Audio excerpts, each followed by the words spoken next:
कराची में माहिर तालीम खालिद रजा के कत्ल में लड़की भी मुलव्विस होने का इंकशाफ हुआ है, जबकि हसास इदारे ने 2 मुल्जिमान को गिरफ्तार कर लिया है। कराची के इलाके गुलिस्तान जौहर में माहिर तालीम खालिद रजा के कत्ल में एक लड़की समेत 2 मुल्जिमान को हिरासत में ले लिया है, जो कत्ल की मंसूबाबंदी और सहूलतकारी में मुलव्विस हैं। तहकीकाती ज़राए के मुताबिक खालिद रजा के कत्ल में भी इजरती टारगेट किलर्स के मुलव्विस होने का इंकशाफ सामने आया है। हसास इदारे की कार्रवाई में ज़ेरे हिरासत खातून समेत 2 मुल्जिमान मकतूल खालिद रजा की निगरानी और रेकी में मुलव्विस रहे।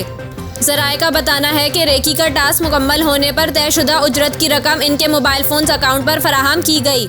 मुल्जिमान ने मकतूल के घर की वीडियोज़ और घर आने जाने के औकात कार की तफसीलात फराहम की। तहकीकाती ज़राए के मुताबिक गिरफ्तार मुल्जिमान के मोबाइल फ़ोन से ये तफसीलात रिकवर किए जाने का इंकशाफ हुआ है। याद रहे कि माहिर तालीम खालिद रजा को 26 फरवरी 2023 की रात गुलिस्तान जौहर में टारगेट करके कत्ल किया गया था।